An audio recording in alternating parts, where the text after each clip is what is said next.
Hello, hello. Welcome everybody. This to another episode of Growing and Gaming. This is what 327. Yeah. But yeah, so we're back. We got the whole crew here today. Got a lot to talk about with some interesting festivities this week. So we're just gonna jump right into it. And so yeah, since CHAREECE, since you're like right below me, you're right there. You're right there. Remove myself.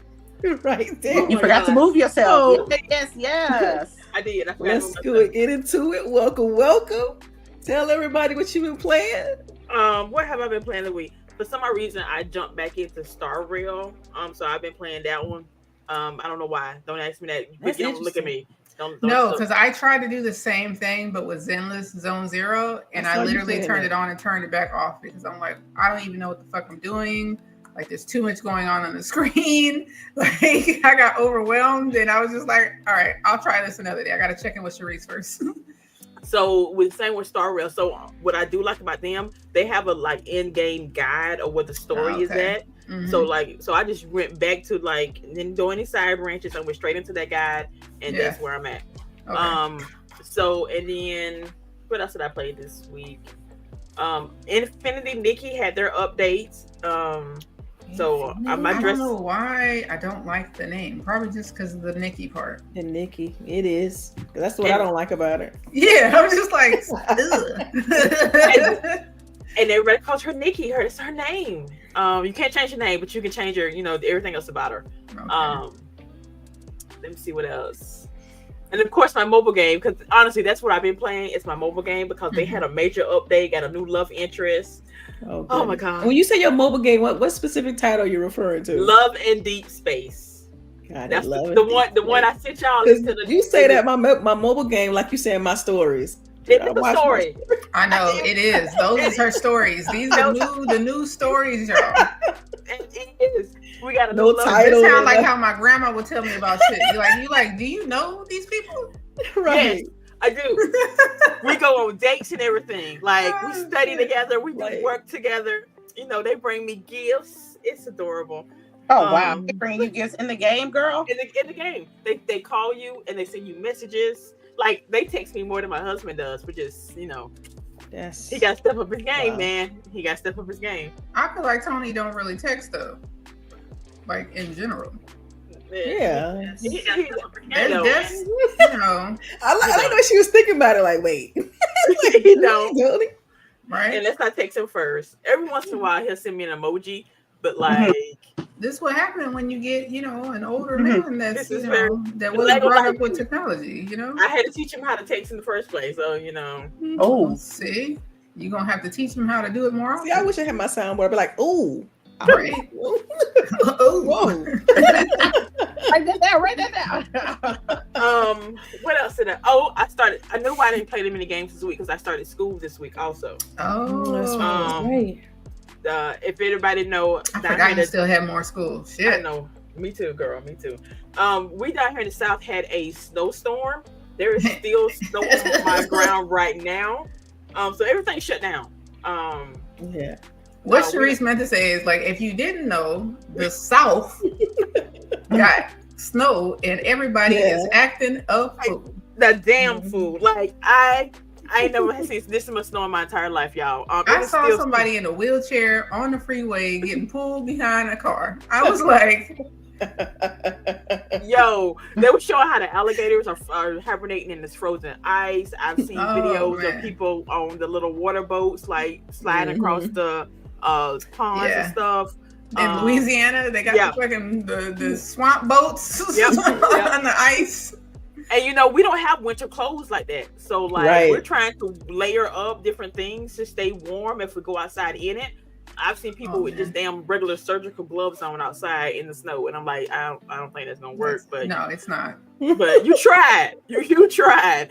I feel like that would make the problem worse. Yeah, I feel like that. But hey, they was out of it. At least they tried again. But yeah, it's still snow on the ground, right. And I'm not talking about just like a little snow. It's like a certain area. No, my yard is still white.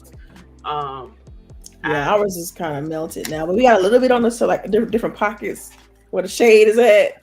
But that's it. No, No, it's bad here. I don't know what we're gonna do. Hopefully, but it's a little warmer today. It's actually getting up into the 50s, so hopefully it melts and it stays somewhat warm and it just like finish melting. But if it freezes overnight, we're gonna wake up to straight ice. But yeah, so that's what I've been doing all week. Playing in the snow and doing homework and loving Deep Space. Okay, all right. What about you, LBOOGIE? I have like not played much at all because a new book came out and that kind of like took my entire week of just me reading. But I did play last night with Lady. We played Overwatch 2.0 Marvel Edition.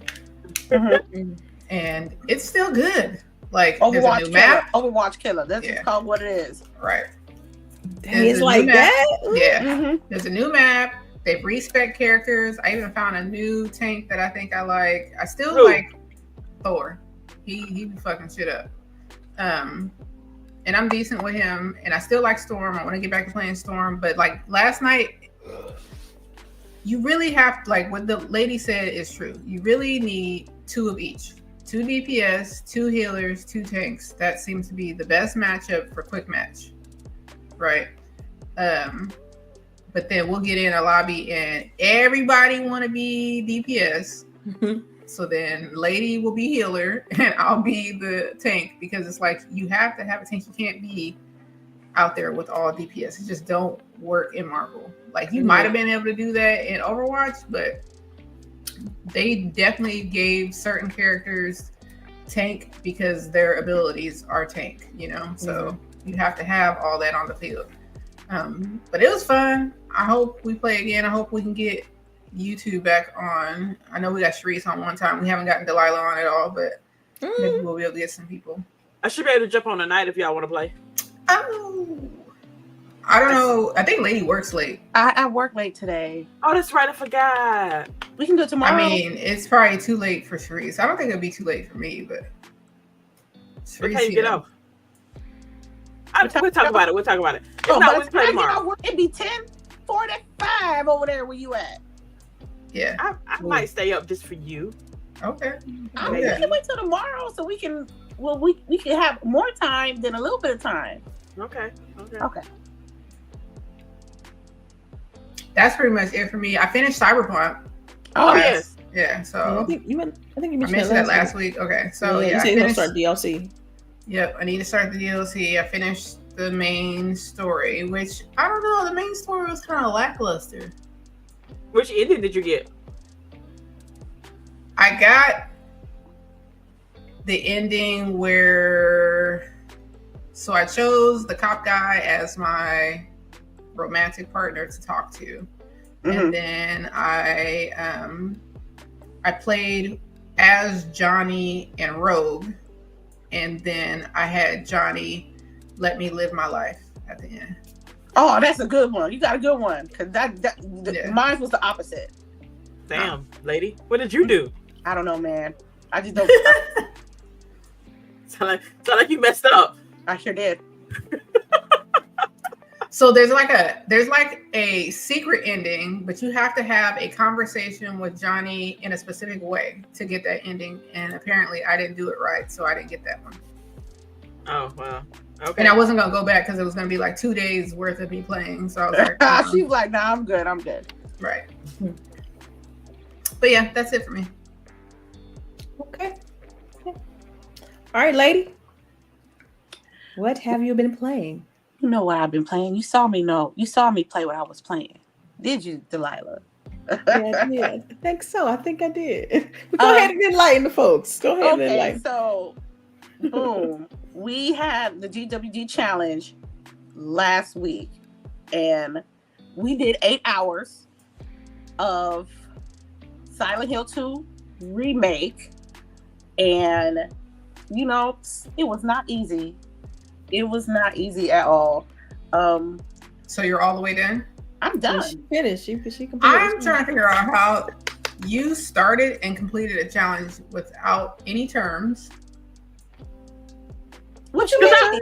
I saw that. You know, wait, because I was like, she was like in the chat, she was like, y'all, I finished the challenge, now y'all need to pay me my money. But I'm like, baby, who paying you? Because I don't remember making no bet on this. What bet? Yeah, what agreement? Also, what's the payout? That's what I'm saying. That's what I was. That's what I'm saying. She never said what the payout would be. Well, the payout is $1. Let's be fair. Let's just be fair. So on other challenges, it will be like a $50 gift card or a win. Right?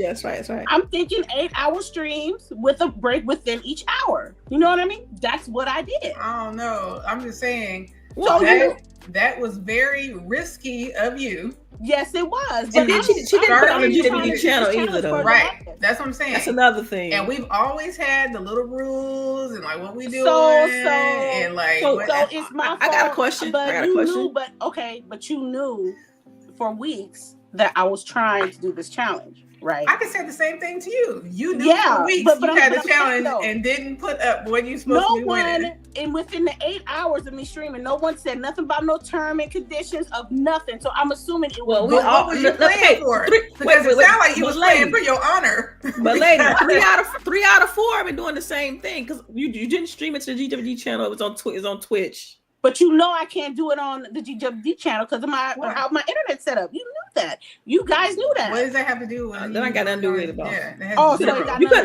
you could have jumped. No, because peep this, fam. You could have jumped on StreamYard and it's boom. Right. Yeah. And boom.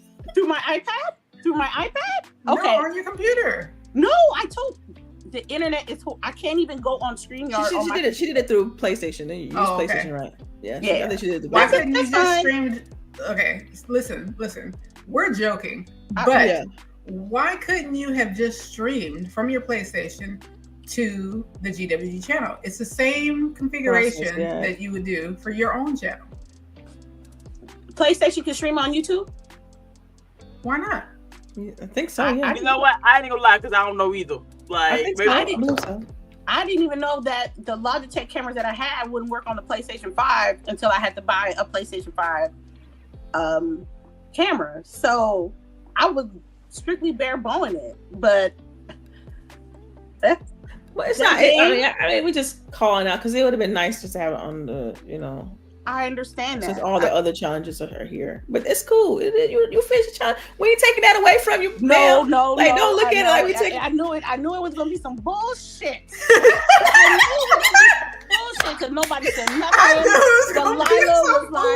Delilah was on there the first day, like, "Ooh, I see you," and like, "Ooh, it's too scary. Let me leave." I couldn't. I told you. I straight up told y'all. I said, I don't know if I can continue watching this. It's too scary for me. Yo, yeah. I told you that. I can't do Silent Hill, so I'm glad that was on you, lady. So this one I'm gonna do because I already knew we was gonna have a discussion, but I already got your 50. I don't know if it's gonna be, but I'm gonna get you a gift card. I don't know where to wear. That's fine. Take your time. I got you. It's about the actual prize. It was the bragging rights. It was the bragging rights for me. I avoided eating the fucking wing. I saw you ladies endure the wing, and I'm like, that cannot be me. That cannot be me. Because Boogie would have had that damn sauce at your house yesterday. Yeah. Next. Yes. She would have been like, I'm sending you quitting. I'll send it to you right now. Right. I got wings for you. Right. You need boneless wings? I know you. I would look on Uber Eats and have that shit sent to your house. Oh, you know what? Right in the middle of the show too. So I'm gonna tell you right now. The remake, that game for a remake, it was pretty good. I ain't gonna lie. I understand why it was nominated, but it was still Silent Hill.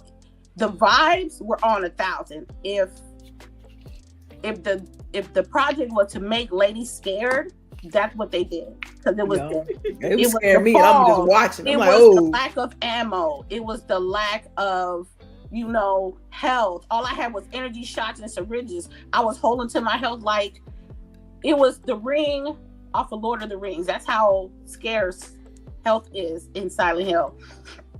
And it's like you go to a place, you get puzzles, you put the puzzle together, you go to a new place with a whole new set of puzzles, and then you got the abominations and Pyramid Head doing some strange things in the kitchen, and I got to the nurses at the hospital, and that hospital is fucking big. And I was like panic healing, panic shooting. And by the time I ended my 8 hours, I was like running for my life to the save point. I do got a question for you though. Chasing me. So are you gonna finish the game, like to see the story? And you like, nah, you good? I might. Okay. I might. Okay. I might. Let me see what else I played this week. I played Marbles with Boogie last night. Look, let me tell y'all. I'm gonna tell the people in the chat on Twitter and people on Black Sky. Shout out to Black Sky. If you want to play Marbles, don't be out here being selfish, picking a character you want to play with, and you need to pick a character that's good for the team because it is a team-based game. You know how many times I'm a duelist, so I mean I'm a strategist, so I heal most of the time. You know how it feels to heal 4 DPSs and 1 tank, and the tank is LBOOGIE. So who else? She gonna get healed before anybody else. So you got 4 DPS, 1 tank, and me. I'm busting I can't shoot shit. I have to heal. That'll be my singular job. Y'all need to stop being selfish. And just because, you know, you want to do DPS, but we're 1 short tank or 1 short healer, that you won't throw the whole game off. And don't be quitting in the matches either. Yeah, we had a problem with that. People got random quits. And it takes like a second for them to get somebody else in. So it's like, depending on when they quit, like if they quit toward the end of the match, you just lost the match. We just lost the match. And you know, that kills the momentum of the fucking game. But yeah, because you can come back on somebody real quick. Oh damn. I remember we was playing yesterday. LBOOGIE was like, man, we ain't gonna make it. I was like, I don't know. I was like, nah, watch this. This seemed like an L in the making. We played a whole game in straight silence, and we won the game. We started laughing because we was like, we didn't say nothing. We was like, y'all had to quiet like a mother. Had to focus. Because they're sweaty. I played Call of Duty, but just to clear up the battle pass, and I'm saying that usually go in there and claim stuff. I'm sorry, what you say? Is the battle pass over? Do I need to go claim stuff? You might. I think because it's about to be season 2, so you should. Yeah, it's about to be. I think it's probably less than 2 days. Start fixing shit because like they said they're gonna. I know they have to drop off like crazy. They said they're gonna do a whole bunch of shit, for the season, and I'm not spending my money on a battle pass because I will play. I will be on double XP. But that every day, I get off work, kind of unwind kind of game, it ain't gonna be Call of Duty no more until they get their stuff right. I don't care about getting my butt whooped in a match with, equally skilled people. I ain't got no problem with taking that L.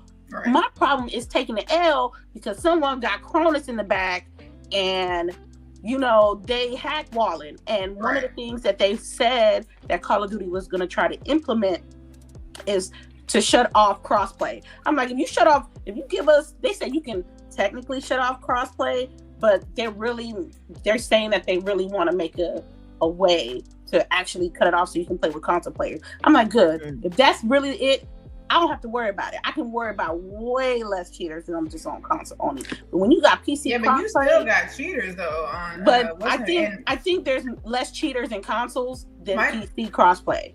My thing is, I feel like that's a cop out. Because them saying, we're going to switch on, make crossplay better. No, you still need to do cheating. You still need to attack the problem with cheating because what they're going to do is the people who aren't able to cheat as much that way, they're going to figure out how they can cheat on console.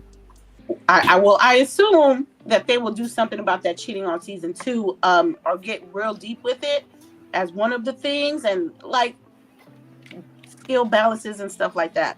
So and also usually when you get the battle pass and you complete the battle pass, you would have enough COD points to get the base battle pass for next season. So for me to only have 900 COD points when I did all the battle pass, that's you crazy. Pimping me out of 200. Yeah, so like now, and that's something like you should be like upfront with, right? Because it's something that you've done forever. So like if for 10 years I've been playing, or what do you want to say? Like 5 years they've been doing a battle pass thing like this. Like you've been doing the battle pass where if you complete the battle pass, I'll have enough points to be able to buy the next one. Now all of a sudden you're going to stop that. That should be an announcement. It shouldn't be we just change this and hopefully you figure it out. Because I know I ain't buy no skins. I didn't buy no skins. So I don't know why I'm 200 short, but it's okay. It's okay. Because that's all right. Because it's a microtransaction. I can choose to purchase something from a game and not to. You know what I'm saying? I don't have to enjoy I don't have to buy them from Call of Duty to enjoy it. If they're going to keep fucking up, they're not going to take my money. Because let me tell you, my little $20 that would have been for Black Sale went straight towards Marvel's for the growth and decay skin. So it is what it is. People better start skinning for them skins. Ooh, we got a little fly. Right. I gotta have my drip. Okay. I need the drip. Let me see what else I played. Anything else? Ninja Gaiden 4 Black. No, Ninja Gaiden 2 Black. There you go. That's the one. Where you get the 4 of them? Oh wait, no, we'll discuss that during the thing. Yeah, we'll discuss that. So, but yeah, because that's the game that I played. Ninja Gaiden. Okay, well, I played that too. Ninja Gaiden 2 Black. Yeah, we'll get into it. But so before we jump into that, though, I do have a couple other topics that I want to kind of bring up. Because we did have a little bit of news this week, and one of the big things has been like some movement within the industry. And so the CEO of Warner Brothers Games, David Haddad, I think is how you pronounce his name, is stepping down. And so what I want to, ask you all is, how do you feel about that and the fate of Warner Brothers Games, WBG? So what's y'all thought on that? I know y'all, big on y'all superhero characters with the Marvels and the DCs. So I want to kind of get some feedback on what y'all think about the CEO stepping down. That's a big deal for that group. I'll go ahead and tell you why. Well, excuse me, 10-4 hat time. I want to say. Oh, 10-4 hat. Okay. Okay. This is Fallout from Suicide Squad. That was like what $100 million loss right there by itself, and then some. To the point where they really had this. They went ahead and spoiled the ending of the season or whatever. Their game is like done. I expect the servers to shut down in like the next 3 to 6 months. And Warner Brothers has been making bad moves for like the last 4 years, Boogie. Like ever since their merger between HBO, Discovery, and like something else. Ever since that time, that Warner Brothers have been doing good. I'm hoping that they can like right their wrongs to a certain extent. And I can finally get Injustice 3. They fumbled that back so bad, I swear. Yeah. Good luck with that. Or better yet, they just sell Warner Brothers. Sell the gaming division. Like that's what I was talking about, separate from the big company, right? Yes, because if I'm not mistaken, they're still underwater. Like they're still in the red. They're still trying to recoup losses. That's one of the reasons why if you try to go back to the back catalog with like certain cartoons, certain old shows, they're like literally wiping them off the air because they won't have to pay residuals to the actors and stuff. So like that Batgirl movie that they literally destroyed, they're not releasing that. Another movie with like something else, they're not releasing that because again, they've made all these movies but they can't afford to release them. So if they just need a quick cash grab, I'm sure somebody got a pocketbook open somewhere and they can just go ahead and sell Warner Brothers games. If not, they're gonna pimp out Batman. Like we finna get Arkham this, Arkham that, Arkham whatever. You already know that's what they're gonna do. That's like the standard. For the movies, we pimp out Superman, and for the video games, we pimp out. Put on the Ninja Gaiden bag. Shoot. Hey. But that's not that. It's been years, so we can let that one slide. He had a long nap. He time to wake him up.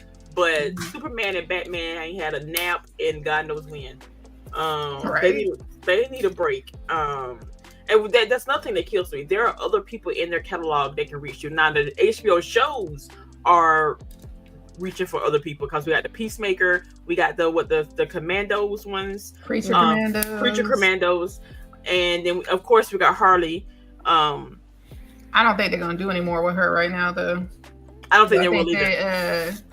Margot Robbie, unless they get her back, you know what I mean? No, I don't think they. But yeah, so my dream, and this is probably a pipe dream, is for them just to sell the studio to somebody else who can actually do something with their IPs. Yeah, because I think the game that you showing right here on stream, the gameplay. Did they publish this? They did 2 years ago. This is still their number one seller, and like since then, yeah. And they still support this, right? No, they're supposed to be making a second sequel. one. Yeah. I'm using quotation mark because it has not officially been announced. Sure. But they could have done DLC for this game. They could have. I think so. Yeah. I was hoping they would, but it seemed like it.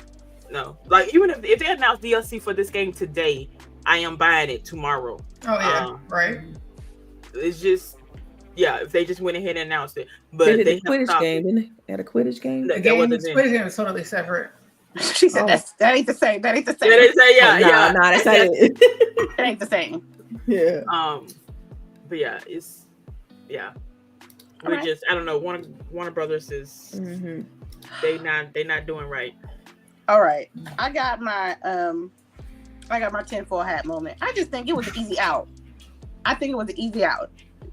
He with a company that's, I guess, not progressing like he wanted to, and he just wanted to leave. I mean, 12 years. So you think it's like more so like he's jumping the ship before the ship sinks? Oof. Yes. I can see that. Because I'm going to tell you, the last Mortal Kombat. Yeah. A lot of people were disappointed in it, I heard. Lady, you know I never finished that game? You never finished the game? That should tell you I didn't something finish right either. there. Yeah. Oh, wow. I finished it. I bought it, and then I was like... That part. What do y'all consider finished when it comes to Mortal Kombat? I didn't even finish the story. There is a story. Yeah. The campaign. Oh, okay. Yeah, I didn't finish it. I didn't finish the story, nor did I unlock everybody's endings because I didn't care about the characters enough for some reason. Even though these are the same characters. It was a one and done for me. It was a one and done for me. It was looking like two multi-universe type of stuff, and I guess there would be, I don't know who wrote Mortal Kombat 1, but they didn't do a great job. I keep on saying I'm gonna go back, but that bad law. I'm just saying, I just feel like I mean, I say this to everybody who's like retired and stuff, good for them, but what I see is that he is working with a company that's not producing hits. Their last hit was 2 years ago. They're not revitalizing their IPs. They're not doing no remasters or remakes to like Ninja Gaiden or Silent Hill with their catalog. To be fair, we don't know what they can have in the docket, right? Because sometimes they've already said they're coming out with a new Arkham. They're coming out with a new Arkham. They have the rumored Hogwarts Legacy 2 and like a Wonder Woman game, I believe. But like I didn't hear about the Wonder Woman. That's all they got. Movies can get scrapped any day. Yeah, facts. I mean, and it take years, right? Like 5 years plus usually. Mm-hmm. So that part. Yeah, I was just thinking in my mind. I was like, watch Wonder Woman get canceled. Ooh, don't. Ooh, you said it. It's gonna happen. You put it out there, Boogie. Why you put it out there? It was in my head, so you know.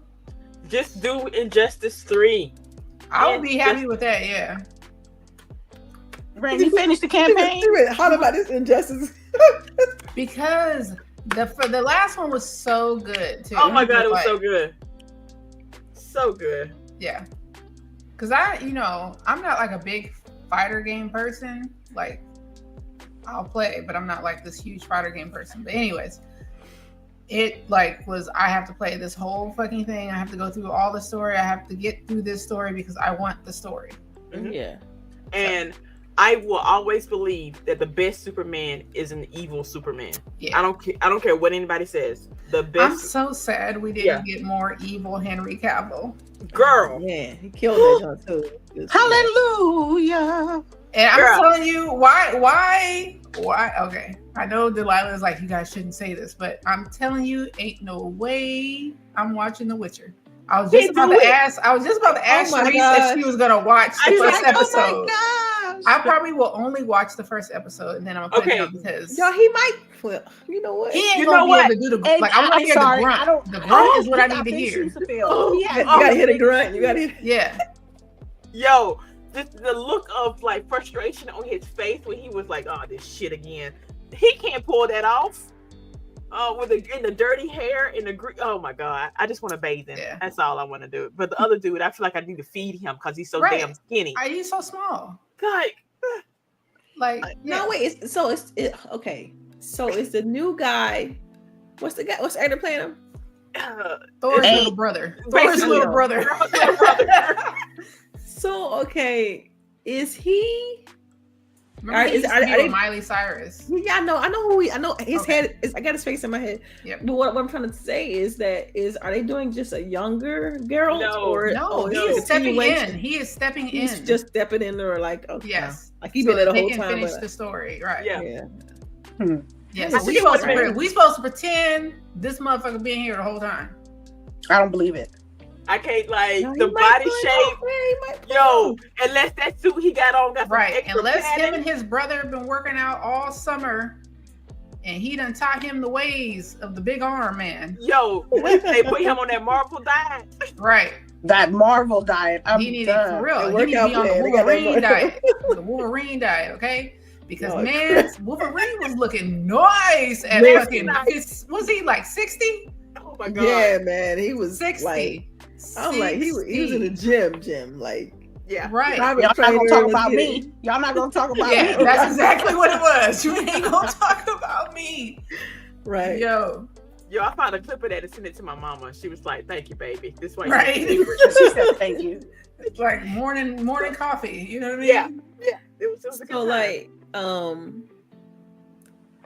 so is there anything else y'all want to add to this, to the Warner Brothers thing? Because like I'm really like I don't got nothing else to add to it. Bring us Injustice 3 and stop playing. Stop playing. Yo, oh my god. At this point, I'm so glad that I have the comics, that way I can like go back and read the comics and stuff like that. But like again, we need an Injustice. We need Injustice 3. Better writers on the next Mortal Kombat. True. Like you make it so bad. I haven't even heard anything how their latest DLC went. Like, I got 10 for a hat. I got 10 for a hat.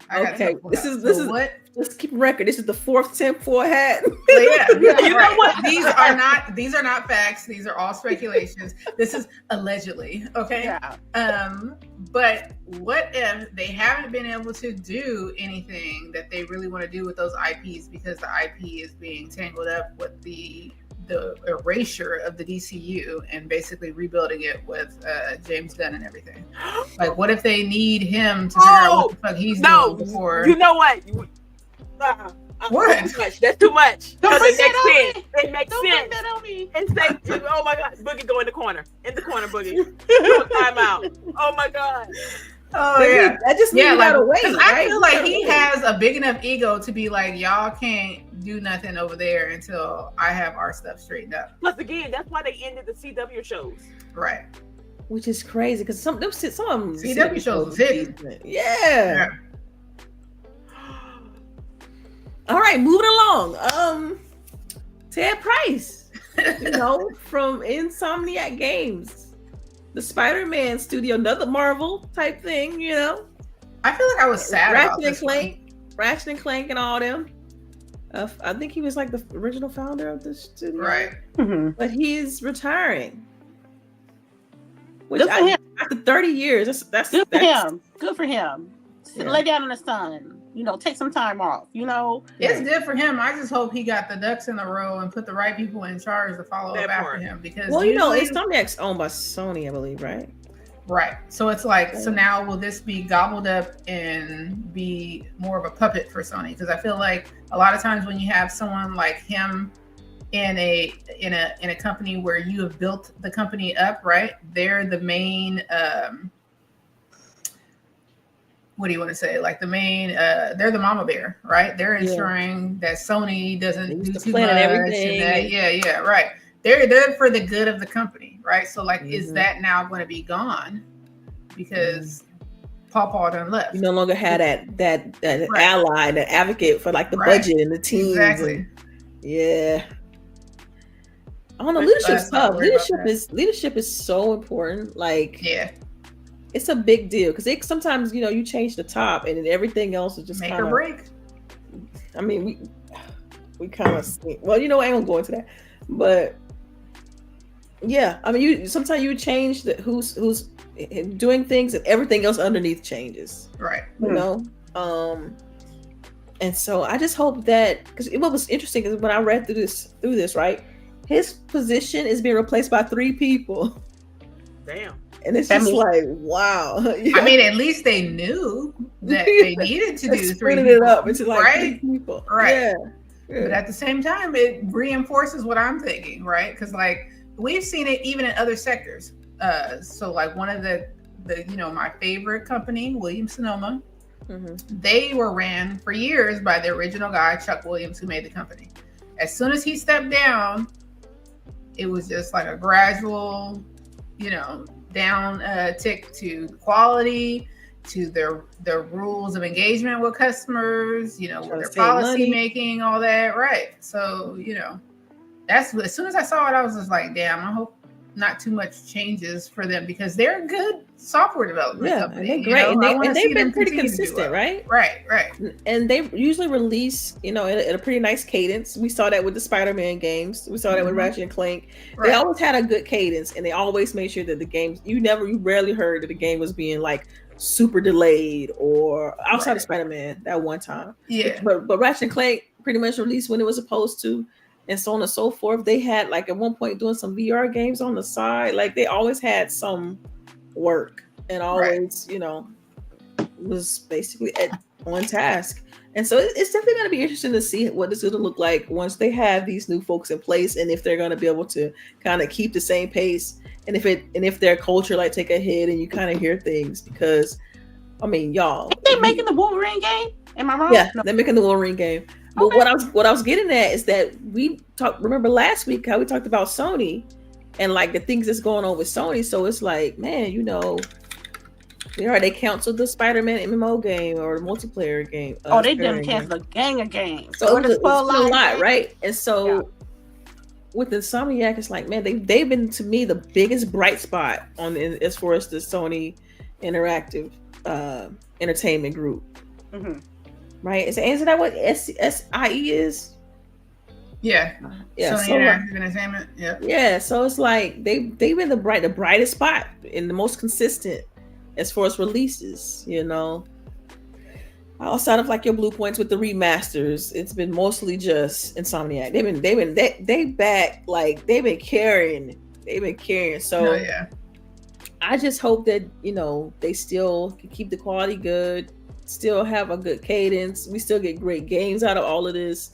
But yeah, congrats to Ted Price. I mean, anytime you work that hard, put in 30 years in one place, retire, man. Like do your thing, ride out, basically. So yeah. Any additional thoughts on the whole Ted Price and Insomniac? No, let him relax. I like how we have 2 CEOs who are leaving, but different outcome for both of them. Right? Isn't it? Does it seem different? Right? One person's like, I'm just retiring. Another person's like, I'm out. I'm bouncing. Right? I'm just out. After 30 years here, it's my time to go. You know what I mean? The other one is like, it's 12 years in, and y'all ain't gonna change.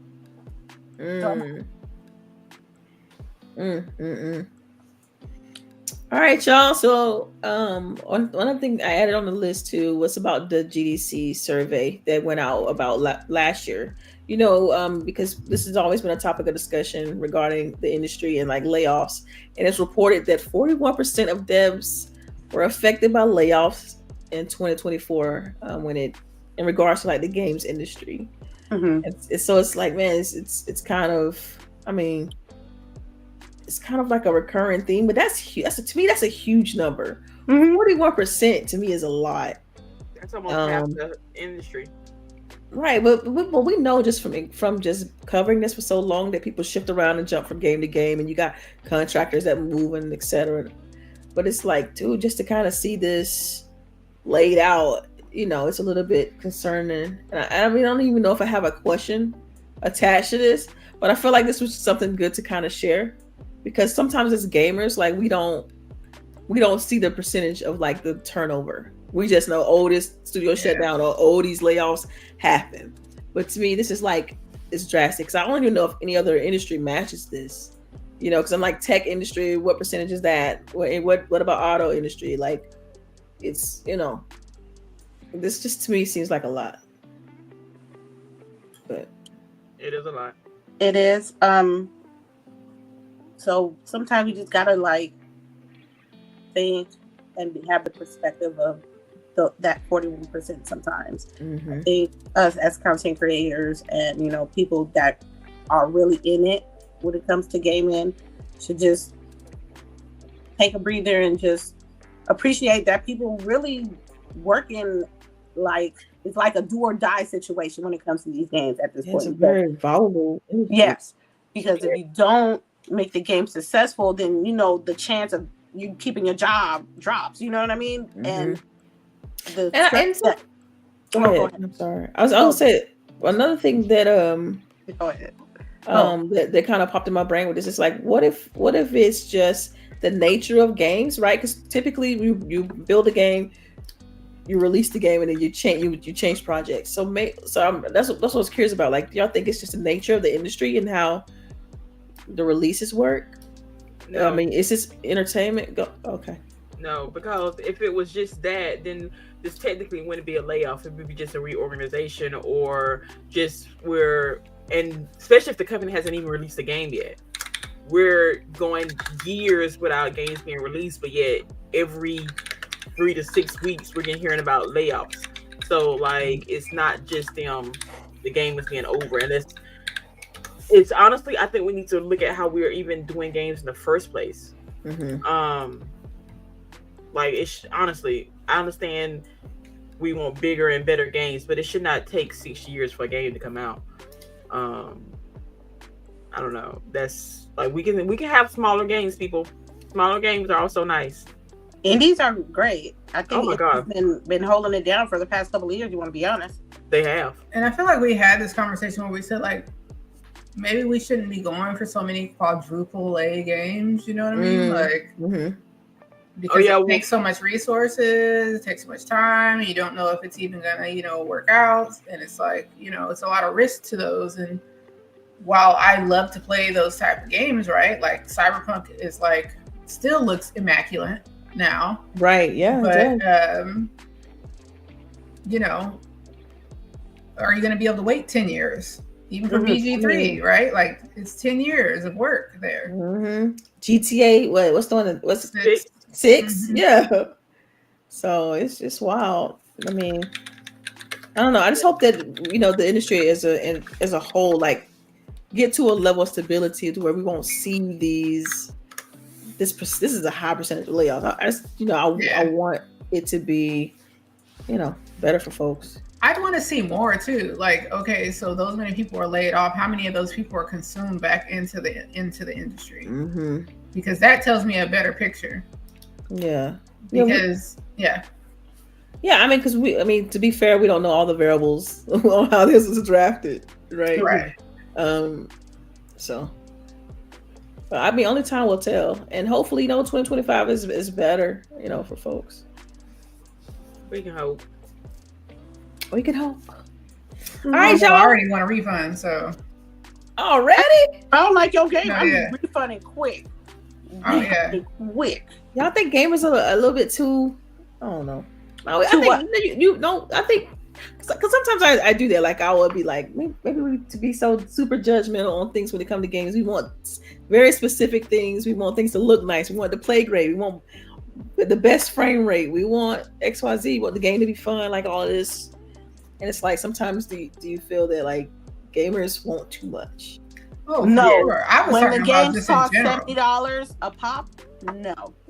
See, that's just it. That's not every game though. Like, you got the indie scene, and you got the free to plays, and you got the like. And you have to remember what $70 is today, because what $70 is today is not what $70 was worth 10 years ago. Right. 5 years ago. True. You know what I mean? True, yeah. So I don't know. I'm not really as hung up on the price thing. My issue is that people get a lot of eyes on them for false, where am I trying to go? Like false reactions, negative reactions on purpose. So I feel like that tends to sully the market, right? Like, are these people really, do they really care about this stuff, or are they only engaging with this topic because it's, clickbait or whatever, right? So I think that's what's hard in the industry now, is determining if, do you just go on numbers, or, how people bought this game, or do you also look at, how it's being perceived? Because, you're going to get more hate out there. I mean, we're already seeing hate for South of Midnight. Like, for what? Like, really, what are you hating on? They've been hating on South of Midnight since they found out Hazel was black. So let's just be honest. So since the opening trailer. Yes. Yeah. But it's like, is that going to be indicative of continue to make those games? You know what I mean? Because if enough people buy the game, is that enough? And it's crazy because I remember previous years, it's like people complain about representation, like as we talking about now, like representation in games. But it's like, well, make your own games. What you think this is? Then right.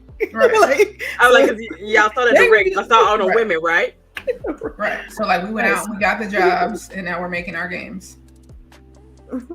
Right. So I mean, I don't know. I've always hated that online. People trying to point to something. Now with DEI being like this buzz thing, or woke is being this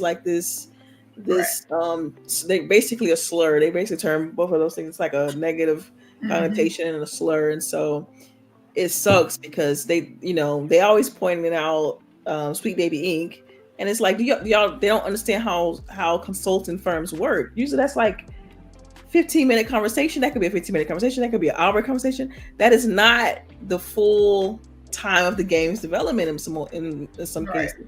So you're gonna ignore the full other 80% of work that was put in because of a consultant on a hairstyle, or consulting on like, are they saying the slang correctly? You got a company that's over 90% white. They want to make sure they got all the facts right, the haircuts, the braids, the everything. So they usually consult with other groups in order to kind of make sure they on point with everything. And so I hate the negative stigma that's been attached to that game, but I absolutely loved what we saw, from it. Yeah. And we'll get into the direct. We'll go ahead and just jump right into the direct, since that is definitely the next topic. And since we were talking about South of Midnight, I guess we'll start there.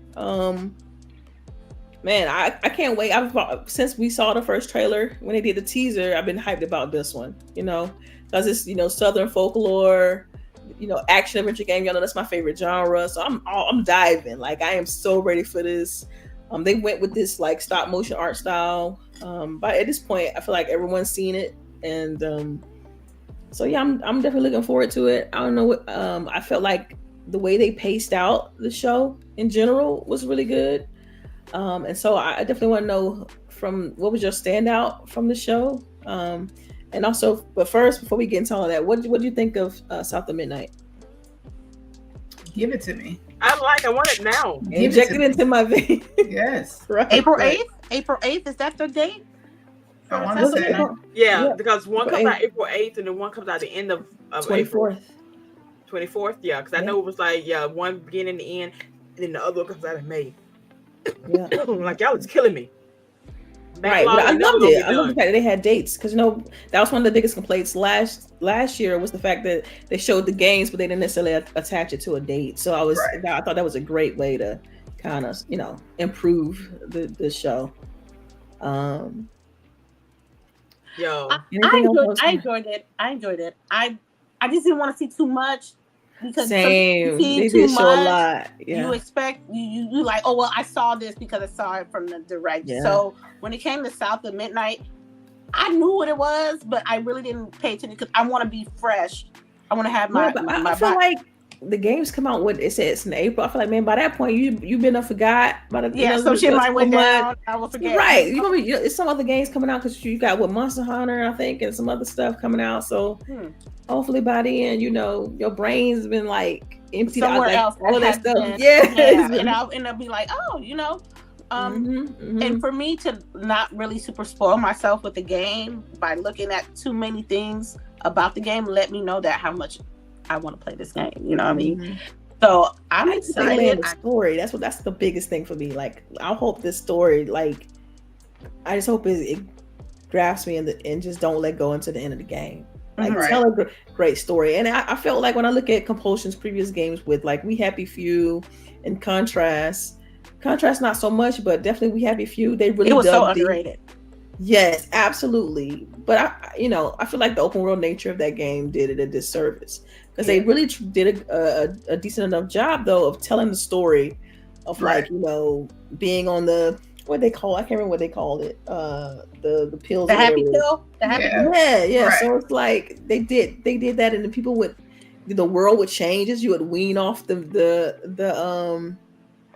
drugs, and you see how the world it really is, and it's just like, man, the devastation that happened to that city and stuff like that. It was just really good the way they trying to tell a story with a dynamic, randomly generated world like that. And I get what you mean though, because sometimes open world stuff can detach you from the story, so then it's like it's easy to leave it.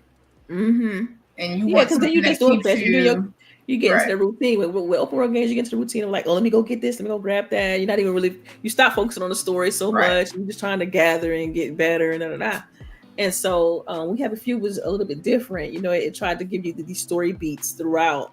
And I thought it was good, and it kept you engaged. But see, when I think about South of Midnight, it's like this from A to Z is like, taking you on a journey, right? And it's got a beginning, a middle, and an end. And so that's what I'm looking forward to. And the fact that they've been able to kind of pour into that, I can't wait. And they also, I think this game, South of Midnight, is also have a lower price point. I think it was like 39 or 40, something like that. So I don't think it's going to be that long of an experience. And for me, that's okay. Right. You know what I mean? I want to be able to kind of consume it and just enjoy it for what it is. Yeah. Again, not every game has to be 80 hours long. Right. As long as it's a good game. And if they're telling a concise story, a good story and it looks like they are, then I'll be happy with a 20-30 hour game. I'm good with that too. Yeah. But yeah, it's on Game Pass regardless. Yeah, that part. That's we don't play it. True. But yeah. But I love it. Did y'all see what she like put on her second dress in the little? I know. Like, oh my God, girl. Don't let me have to dress up too. Yeah. So the premium. So the regular South of Midnight you can download now. The South of Midnight Premium Edition is $49, and you can upgrade from the standard to premium, right, for $10. Bet. Say less, fam. Yeah, it's a given. Like, yeah, I even got like they had this vinyl edition, for this with game. The music. Yeah, I got that too because I'm trying to build up my vinyl collection. So I was like, I'm gonna invest in the, in what they're trying to do, because I know it's, smaller group, smaller team and stuff like that. So, and also I think if you would have got it early enough, it kind of gets like signed by the team and stuff like that. So I'm excited to kind of to check that out. Have one signed by the team, yeah. So, yeah. But man, I'm looking forward to it. The other games that was shown, man. Like that French one, Expedition 33. Yes. Yeah. I'm playing that one too. Well, they're speaking because I was just getting I'm on the fence about that one. Well, I was getting very much like the story is what got me. It's the combat because it's turn-based, which turn-based. I got you. It's turn-based, but the story was already so captivating to me. Yeah, it was giving me like book vibes. So I'm like, I want to engage in the story. Like, I want to know what happens in this story. Yeah, so, it's kind of, that hook is crazy, right? That's And so then you'll get me to play a game that I wouldn't normally play if the story is good. Yeah, because I look at that hook, right, and it's like, dude, for them to even come up with that, first of all, and then the devastation of that actually happening. It's like that already puts the tension is just immediate. Right. And I like that you got 4 different characters. They all have different storylines. So you're going to get like story from each of these people's perspectives on the bigger, thing that's happening. So yeah, I'm in. I'm going to try it. And again, it's on Game Pass. I'm going to try it. Right. And then like the art style too, I thought was kind of dope. The way they crafted that world. Like, I mean, we just finished, mentioning a little bit about South of Midnight's unique style. And I think that's what I grasped from this entire direct is how unique every game was. And they for sure. Yeah, absolutely. But Expedition 33, like, I'm okay with turn-based games, but I felt like, man, they are really picking up elements from like the Final Fantasies and things like that of old, not the new stuff that we see today, but I'm talking about of old, It reminded me of Persona. It reminded me of Lost Odyssey. Oh, girl. Because even the way that the attacks and stuff like that and timing the parries and all that, I'm like, yo, they must have played. They had to, because it put me in that same. I'm like, this is Lost Odyssey, boss. Like this, because I can't wait. So I'm looking forward to that. And so April's gonna be stacked at this point between those. And it's like one's at the beginning of the month, one's at the end of the month. Like I'm all for it. I know this has nothing to do with the direct, but I have been happily seeing good reviews for Assassin's Creed. I've been seeing a lot of people talk about how good it looks, how well it's playing. So I'm starting to get excited for that. And the only reason why I brought it up is because that's coming too. And I've finally seen an advertisement for it. Remember how we was like one of the reasons they pushed it? Yeah, they wasn't doing marketing. I finally started seeing marketing. Wait, so does that come out in April also? It comes out in March. Yeah. March, okay. Are you talking about Assassin's Creed? Yeah. March 20th, I believe. Okay. I think. Yeah. This one, Assassin's Creed, what's it called? Shadows. Assassin's Creed Shadows, yeah. Yeah. Well, y'all gonna have to let me know how it is. Yeah, let me know too. Let me know too. I'm not gonna touch it to y'all. Yeah. I mean, I'm gonna play it too, so. Yeah, well, listen to her, because I'm more of a fangirl. But at least if I hate it, I'm gonna let you know. But I'm gonna let you know, Yeah. That was gaming friends too. You know what I mean? You tell us if the game is trash, or we don't play a real one. But I don't think it's gonna be. I don't think it's gonna be bad. I just think the negativity surrounding Shadows is being outshadowed by the quality of the game and the gameplay that I've seen, and people that have played this game saying that they really enjoying the game. So that lets you know that don't believe everything you see, read, or hear on the internet sometimes, and just play the game out. Yeah. We gonna talk about Doom? And we can talk about Doom next if you want to, because I want to say Ninja Gaiden for last, but Doom. I'm gonna play it. But it's only because it's on Game Pass. Like if it wasn't on Game Pass, I wouldn't buy Doom. Yeah. And not saying nothing bad. I just know that I'm not gonna finish that game. Right. Like, y'all, I'm not, because I like Doom, it's okay, but after a while, I'm like, I can't. Exactly. I'm just like, all right. I'll play it on easy. I'll play it. It's like, dang, it's on easy though. It's like buying the whole chocolate cake. Like, I want a piece, but I don't want to eat the whole cake. I just don't even want to. I just smell it. How about that? Right? That's what I'm saying. Like, I just want a little bit. Give me a taste. Give me a taste. It's Doom, y'all. It's Doom, though. Yo, great. I bet you I'm play like 2 or 3 levels and then be done. Same. Maybe. Okay, that's fine. Doom may not be there then. It might be their bag. Yeah, it may not be their bag. That's fine. I think I played Doom. I played Doom Eternal, and I did see on the developers direct that they're going with a different approach. That I think you're grounding it. Yeah, you're grounding it. That's what it was. They're grounding it. So I'm intrigued. Me too. What they're gonna do with that? Thing. Yeah, because I'm telling you, Doom Eternal with them jumps, the verticality. Let's be up. Any jumping, any game. Right. Fuck that lady. Lady. I can't get there.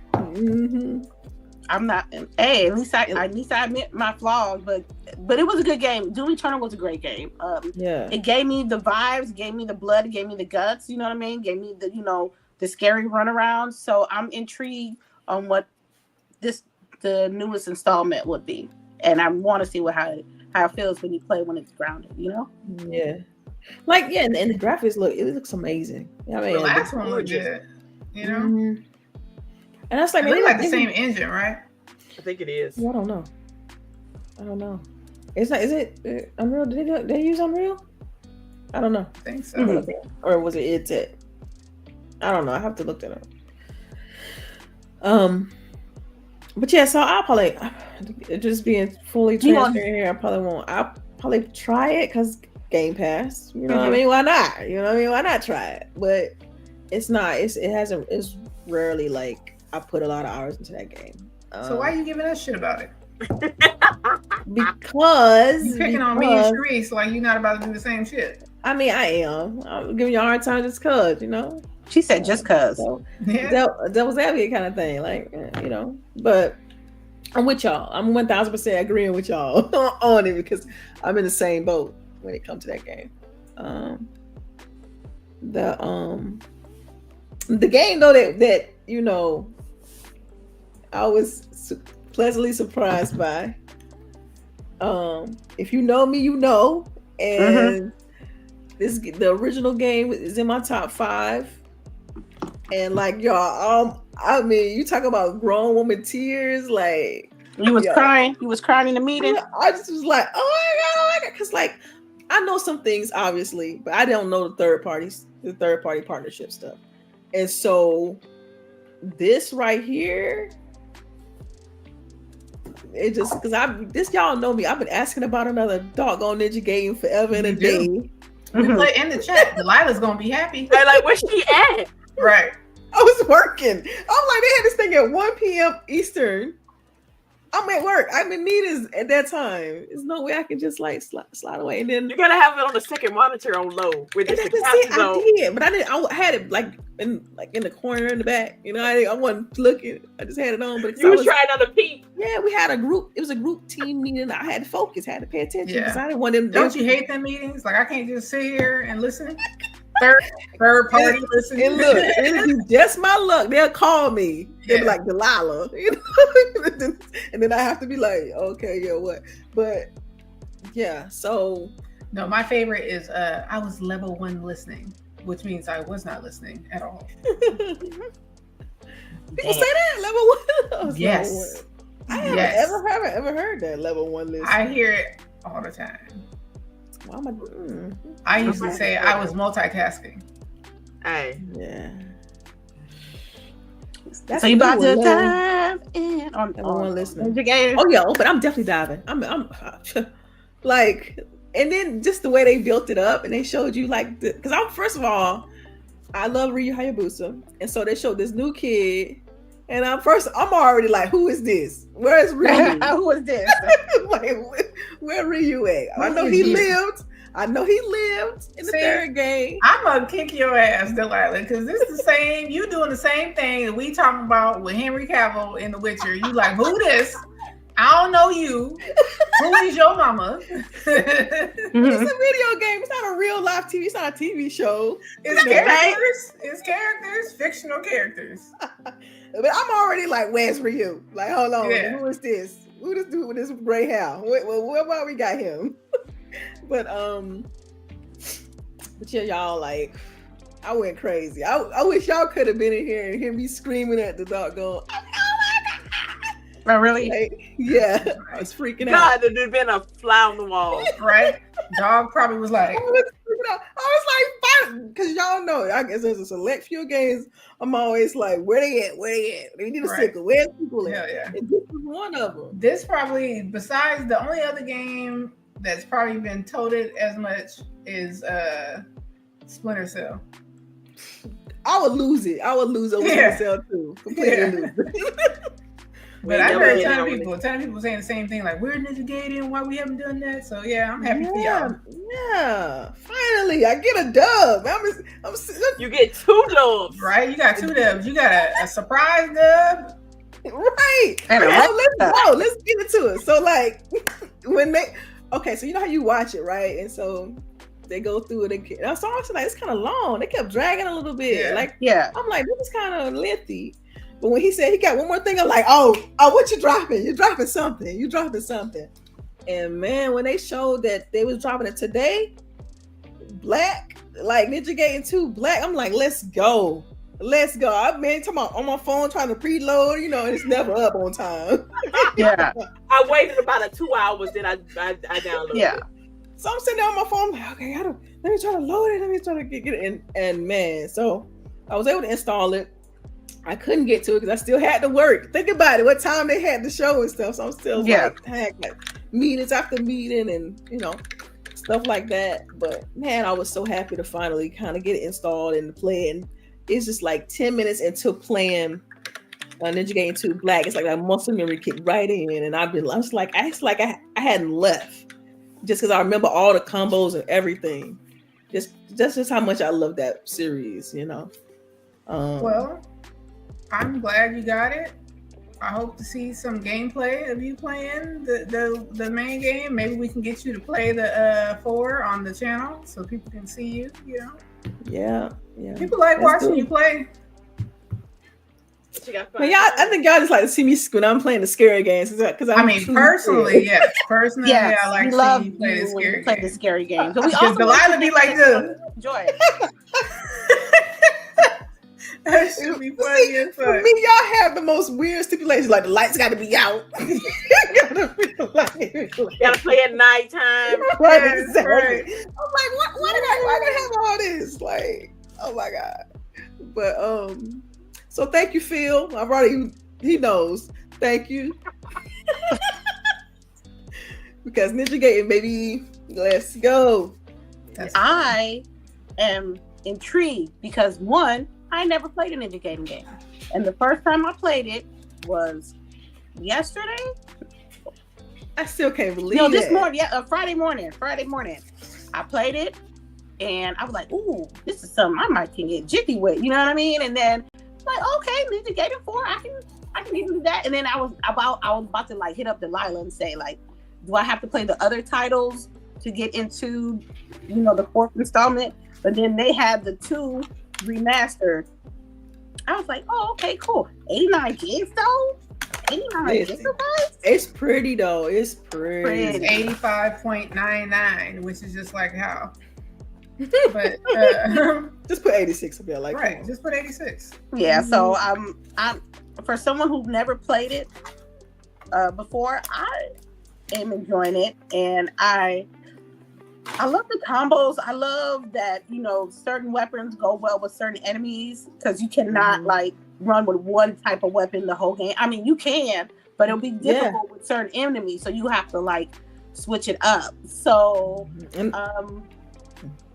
the way I've always done it is I've always did my first playthrough with the dragon sword, and then I go back and I play the. Well, we're not doing that. We're not doing that. We're not doing that. We're probably going to do a one and done on that one. But I love the staff and I love the rounds and the Wolverines. I call them bad boys the Wolverine claws. Do it again, lady. So that's the mitten paws. So the story is, I guess, they're fiends looking for an artifact to unlock the archfiend to fuck up somebody. So that's what I got from the story. Close enough. That's close. Yeah. Close enough? Okay. Good. Close enough. The bosses are not hard. The jumping is for me. Wait. So what difficulty you planning on though? You planning on normal? Okay. Normal? Same. What I look like playing something brand new hard? Do I want to struggle more in life? No. It was a game I never played, so I just played it on normal. It's giving me like the fighting reminds me of like the original God of War or Dante's Inferno, how they link up the combos and stuff like that. So Devil May Cry? Dante's Inferno and Devil May Cry. Okay. They do the same. I'm on chapter 4 now. I seen it yesterday. You're chapter 4. Yeah. Damn. Come beat out the boss 2 for me. Come jump these walls for me. Wow. Come jump these walls for me. I think that's the most difficult part, and that's just a personal thing with me. I don't got good hand-eye coordination. I'm trash at jumping. Everybody knows that, and that was like the most difficult part of it. I actually stopped the stream so I can get past the chapter so I can go through the jumping. I was like, I can't. Oh my God. But I beat chapter 3 though. You literally just gotta stand in one spot and jump. Like he automatically does it for you. Yeah, you just gotta hit the button, just boom, boom, and here just. I'm fire. I know. Even though I'm having trouble with the jumping, it's still a good enough game for me to continue. So you gotta master the jumping though, because you gotta be able to do those little dive attacks and stuff like that, and catch in the air and stuff like. Oh. I'm just saying the combos, the fighting. I was at one.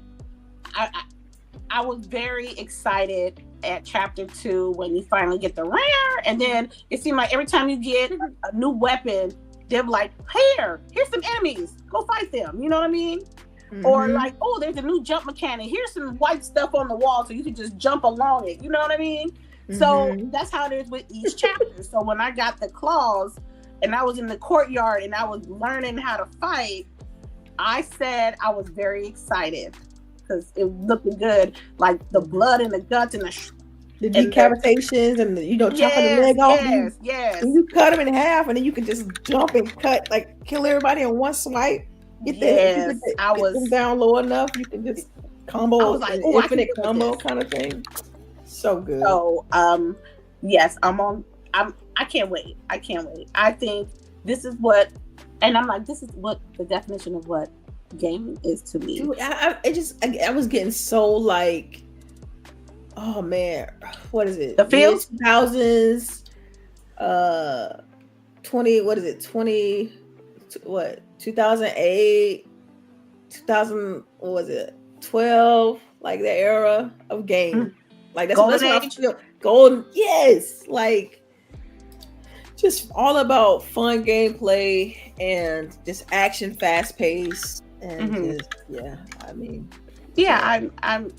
I'm glad that I was able to play the game in the time that I played it, because I appreciate it better, because it's an old as Ninja Gaiden series is old as hell, and I never touched it, and I heard a lot of people love the series, never played it. So for Xbox to like say, well, for people who really haven't played it, here's a remastered version with Unreal Engine 5, and you can see for yourself if this is the type of game you like to play. And then if you do, then we'll have Ninja Gaiden 4 down the road with a date. So I think Ninja Gaiden 4/Black, you know what I mean, was the highlight of the it definitely did it for me. Just with everything and just how they announced it. I did not expect them to come out the gate and show that first, because that to me, that like the order, the way they did it was also good. They started on a high note and they ended it on a high note. But every game was great. Like every game showed well. To me, like in that, it was almost flawless. It was almost flawless. Yeah, I definitely, if I had to rate the show, I would give it definitely an A+. Because all of it was really good. The only thing I would knock it for is, like I said, I felt some of it was a little bit too long. Like I felt like South of Midnight, they were showing a little bit too much, like we mentioned earlier. Same thing with Ninja Gaiden. It was like, man, it's getting kind of a little bit longer. Tooth here, maybe want to just kind of trim it down a little bit, because I don't want to see everything. I want to be able to look forward to something. It's kind of like when you got the movie that's about to come out and they show you like the up 10,000 trailers for it come out. You be like, well, dang, I already saw the movie now. Like I don't even need to go see it because y'all done showed me like 90% of the movie. And so, yep. I think for my grade, I'm gonna say this was the best direct I've seen in a long time. Perfect. I think it gave what it needed to give. I think everybody had their little block to show what they had to everybody. Even though for me with South of Midnight, I don't want them to show too much, but that's just my personal preference. But as a whole, I think it was educational. It was, it was a learning experience to let you guys know what worlds each game was coming up to. They went through it, so as a consumer which games to play. So you shouldn't have it should have not been a problem for you on which game you wanted to play or you didn't want to play based on the direct, because they gave you. Shoot, man, look, all of them on Game Pass. Of course, you're gonna have your fanboys complaining about the fact that they had like the PS5 up there and stuff like that. That sounds like a them problem, right? I keep saying it. But the last point I'll make about Ninja Gaiden is like that whole Team Ninja plus Platinum thing. That was a surprise to me. Yeah, because the past games, it's only been Team Ninja that has worked on those, and so for them to, for the new one, like partner up with Platinum, I thought that was intriguing. I didn't even know Platinum was still like, big as far as making games and stuff like that, because we've seen a lot of turnover with that studio, a lot of creative directors leaving and stuff like that. So for them to be partnering up with Team Ninja, I thought that was was nice to see. Good to see that they still kind of trying to do their things on the action game front. So but yeah, and then just to keep it under wraps for that long, for like 6 years, I think it was. And for it to not leak or anything like that, I thought that was pretty dope. And so that just kind of leads me into my final topic. First of all, is there anything else y'all want to say about the showcase? Excuse me, about the developer direct? Because otherwise, I'll move to the next thing. No, okay, no, I'm good. All right, so the last thing, I don't know if you all had got a chance. Wait. We had a super chat. Oh, yes. Hold on. From Range G4. Yeah. Will you ladies do motion capture for a game or franchise you don't like if you were offered the opportunity? Are they gonna pay me?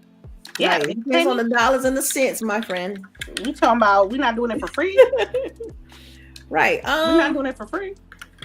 I saw someone talking about me doing on a scary movie on a movie set. Yeah, nah, no. It depends on how much they paying me. But I'm telling you, the scares will be genuine. You will know that off rip. It'll be genuine. It'll be like no acting. Be just straight up scared for real. But just but thank you, Rain. We appreciate it. But the next thing I wanted to talk to you all about was the Gamertag Radio's 20-year podcast interview they did with Phil Spencer.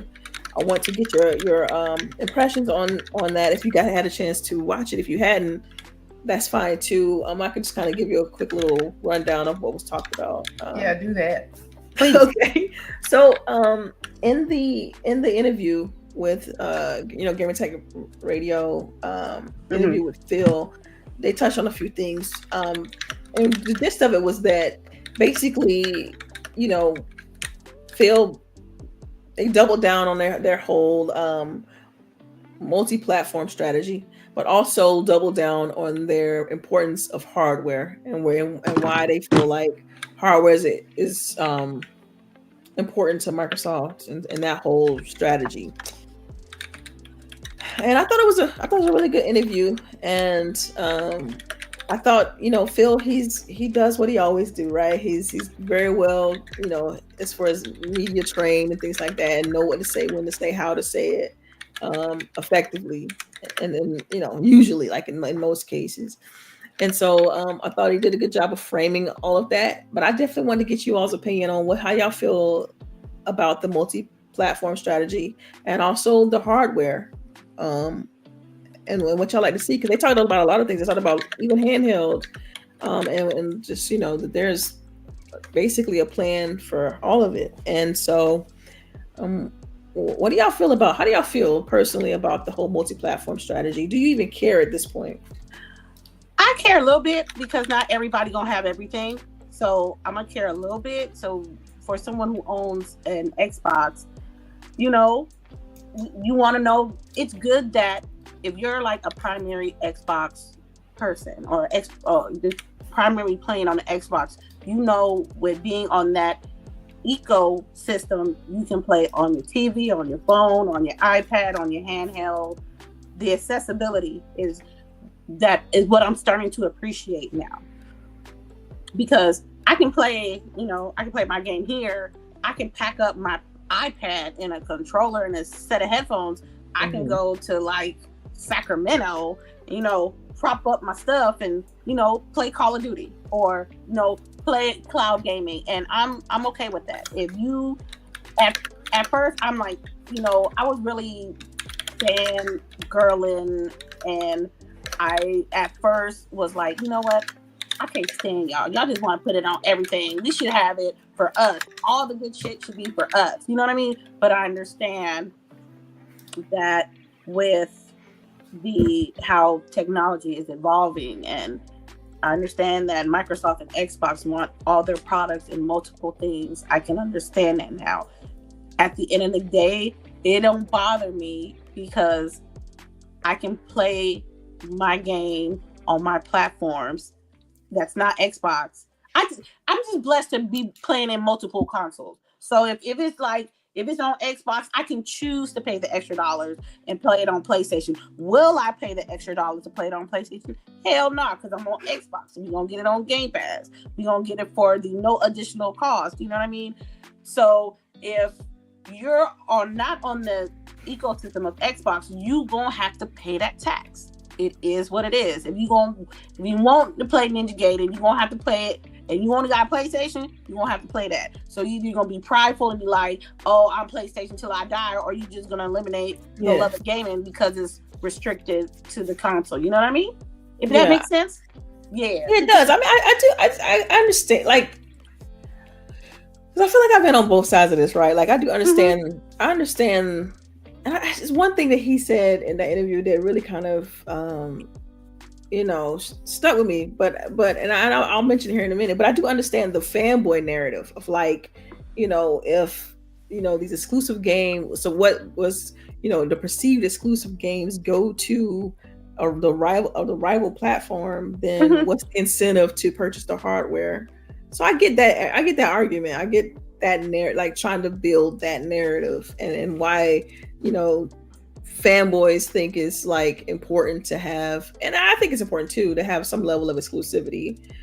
I've always felt that way, and I feel like that's every business, right? So, but one thing that was said on the podcast was like, you know, there was a big mention about Nintendo and like liking what Nintendo do. I'm like, well, Nintendo's a walled garden, like, and they big on having their exclusive titles, and they're big on nurturing their IP. So it's like, it just felt a little bit, that to me, that framing felt a little bit disjointing, because you got one strategy that's saying, oh yeah, you know, it's all about supporting the devs. Devs just want their games everywhere. They want it to reach as many people as possible.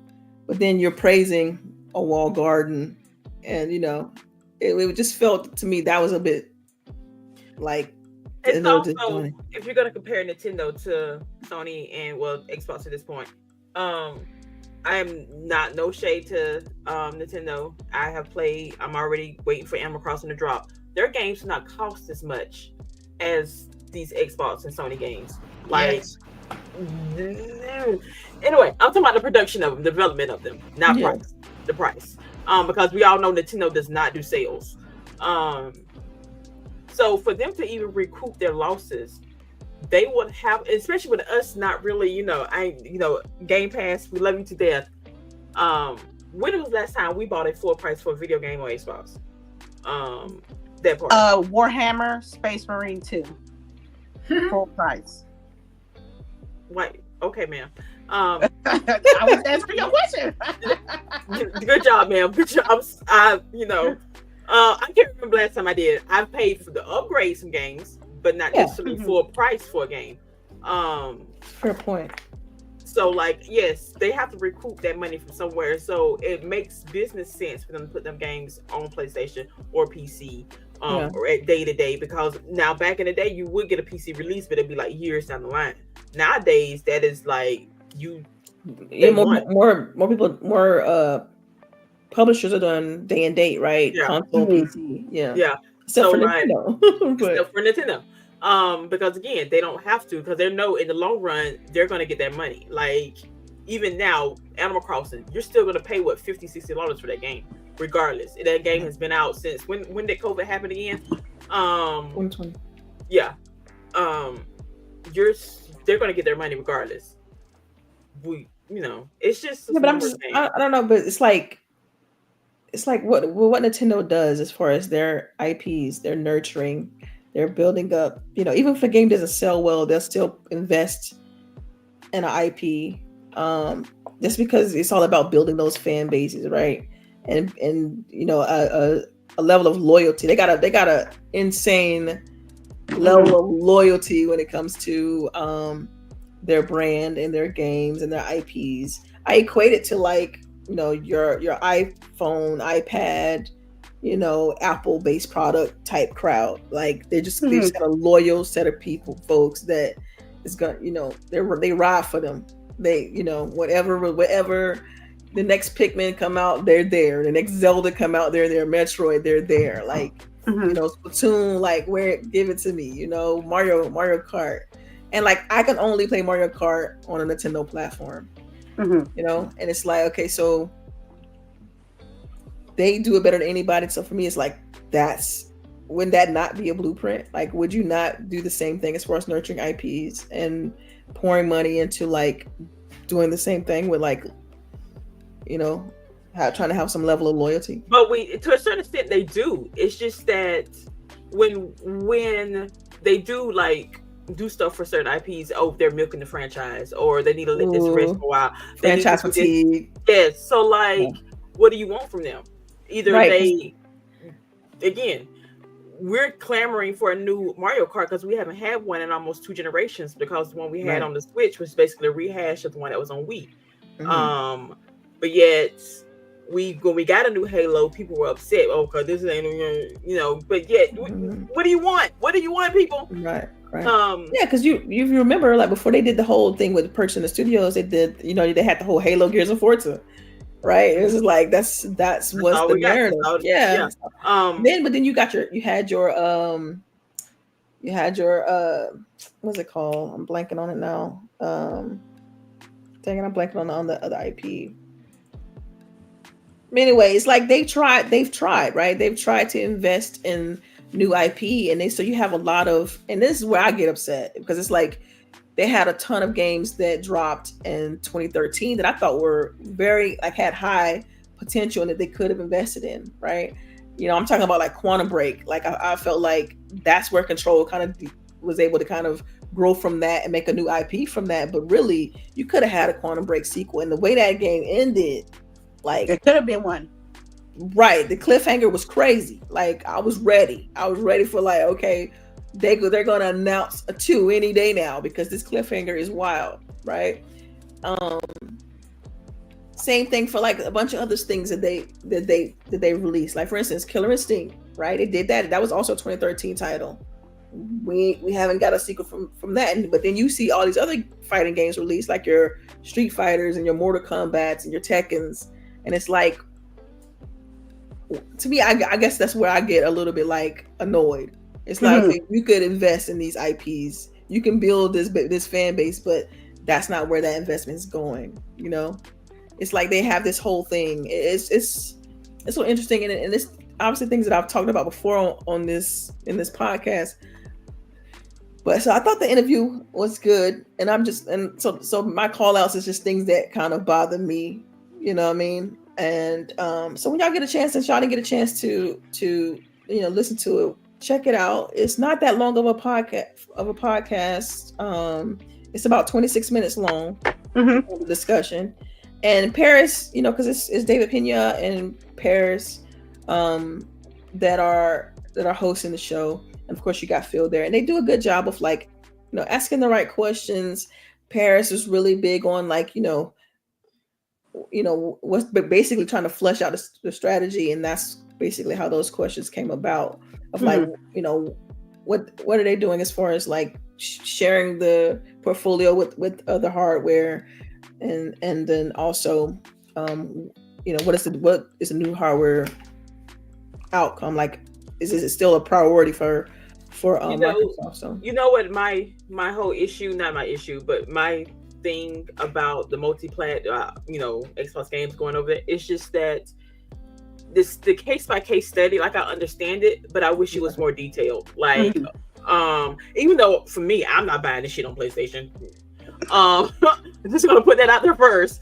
But like, for the PlayStation people can know how to play their own. Yes, that way they can go ahead and spend their money for me to get newer games on Game Pass. Because again, y'all want that sequel to Starfield, y'all better buy that shit on PlayStation. You want that sequel to South of Midnight, you better buy it on PlayStation. Because again, we are playing our games over here, but we're getting them on Game Pass, which again, it's a lot of money. We're also doing the upgrade. Again, that's a lot of money. It's just not as we paying $10 for the upgrade versus $70.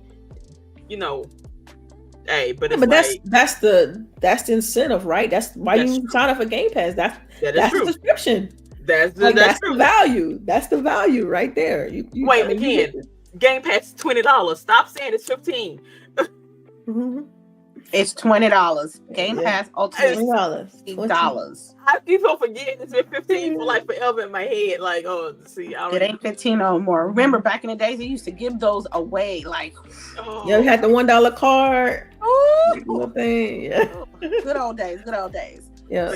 So I just wish it was more the way the PlayStation people could like plan out what they want, what they're gonna buy. Like, they don't know it literally until the game announces officially if it's gonna be on PlayStation. And then there's all these articles and speculation about, is it gonna be here? Is it gonna be there? What's going on with it? Like, just tell us, that way I can stop reading these clickbait articles. And just say, hey, just go on PlayStation, or I'm tired of this. I think that's part of the reason why, if you watch the Direct, I think that's why they included it on the Direct, right? They had all the titles, they just put it there, and I've already, right when that happened, I'm like looking on socials, I'm like, people are gonna say something about that. It kind of, at this point, it's like, what do you expect? It's not like this is new information. It's kind of out there. And again, or we could just go back to, like Lady said, Game Pass is everywhere. If you do not want to buy an Xbox to play your games, play it on your PC, play it on your tablet, play it on your phone, play it on your TV. Hell, at this point, I think you play it on your fridge if you get internet on it. Like, you can play this shit anywhere you want to. And that's not to deal with, like, LG too, LG TVs. So they're gonna be on LG TVs, Samsungs. Man, look, they're already on tablets. They're already on phones. It's everywhere. That's why my new mantra, when somebody try to come at me on like what Xbox this and they don't have no exclusive this and that, I'm like, Xbox at this point is inevitable. It's everywhere. It's inevitable. So you just got to deal with it. It's like, at this point, it's either you playing or you paying. Either or. So we are legion. Right. All right, y'all. So this, because we kind of a little bit past time. It kind of went off pace here. So, do you all have any tidbits? Play Ninja Gaiden 2 Black. No, I need somebody to kind of play and beat this damn boss for me. Delilah, lady. How am I supposed to do that though? Really? I don't know. They don't got like share play. Yeah, I was gonna say, takes control. Can you do that through, like, I thought it was only local. No, aren't you supposed to be able to take control remotely? I have no idea, but like, I'm gonna look into that. Oh my I god, thought that was like local. Like, you can only do that like local. I don't know. I'm gonna look into that. I can, but I can't. Like, I'm about to log into your account and be like, right. Gotta do what you gotta do. Hey, and I go jump in Lady game and do her acrobats for her. I will gladly do that for you. I would. But yeah, this damn boss. It makes him make his name is Genshin. I find that hilarious that his name is Genshin. I know exactly what you're talking about. Yeah. So that's it. I don't have any tidbits today. No tidbits, huh? Okay. I don't think, like, I mean, I told you guys about the one show, which I think only Delilah started watching, the one anime, the one where the guy was like an old assassin or whatever. Yeah, I like it. But too. You also said it was only one episode a week. So it's only one episode a week. Yeah, so it's My Happy week and 3 next week, right? So I'll watch it next week. And then My Happy Marriage started, but again, that's like one a week. So I'm kind of been waiting on that to watch, which I love the first season. Yeah, Netflix is doing that, like, because they're trying to keep people, keep paying. Trying to keep people hooked on. And they just went up. Yeah, down for just to say that they went up $2. Man, they need to stop. I'm subscription out. Like, I'm subscription out. Oh, let me tell y'all some bullshit. Okay, so they got the Disney Plus, right? You never get rid of Disney Plus, but so I got the Disney Plus, Hulu, and ESPN Plus. The bundle. Yeah. Because remember we talked about it in the Discord. Yeah. So I've had that for like months, probably going on now a year. So I had to get a new debit card. So I've, you know how you have to go through all your accounts to make sure everything is all hooked up, and but you always forget one. So, but I put the new one on the Disney Plus. So I get an email like a couple of weeks later. Oh, please update your card. It has expired. I'm like, what do you mean? I updated it. No, apparently Disney, or maybe me, I have no idea. The old original Disney Plus plan was still being charged to my account, even though I had already upgraded to They did that to the bundle. To the bundle, and I didn't realize that my card expired. Yeah, I was paying double. No, snap. Did you get a refund? No, they don't give you a refund. I was like, oh, that's some bullshit. They'll like give you a refund on whatever the latest charge was, but they won't give you like months back or whatever. Yeah, but, like I've had that happen. That's a you problem. That's how you look at it. Oh yeah, and even I think the one that I had was where I had canceled it, and then they still tried to charge me. Like I canceled it before I needed to cancel it. But then they still try to charge me. Wow. Yeah, because I know we did the whole thing when we had to merge our accounts when they was doing the rollovers, like they was doing the bundles. Yeah. And so we had issues because we tried to merge it, and an error would come up every time we tried to merge it. And so, I think we ended up resolving that. But yeah, it wasn't like we didn't really like request a refund or anything like that. It didn't warranty that. We weren't getting like double charged or anything. We just had 2 separate accounts because like I had my own Disney Plus account, and then my husband had his own like Disney Hulu kind of thing. And so it's just like, how do we merge that? But yeah. So my other little tidbit is, I don't know if y'all saw, because EA just be doing their own shit, right? But they put out a trailer for Split Fiction, or a little teaser, and then they say like the new full trailer drops on Monday. Looks good. The game looks good. EA just be like, I don't know. I guess they felt like they had to put out some news, right? Because everybody would put out some news. Yeah. But, well, no, I got news for you. If you're talking about EA, we're all PC players. If you use EA Origin, they are apparently finna do away with that and just go straight to the EA app. Shit. So, I think you have to like transfer your games over to the EA app some kind of way, or at least log into the EA app. That's stupid because they made everybody go from something else to the EA Origin app way back when, and I don't know. I got a question.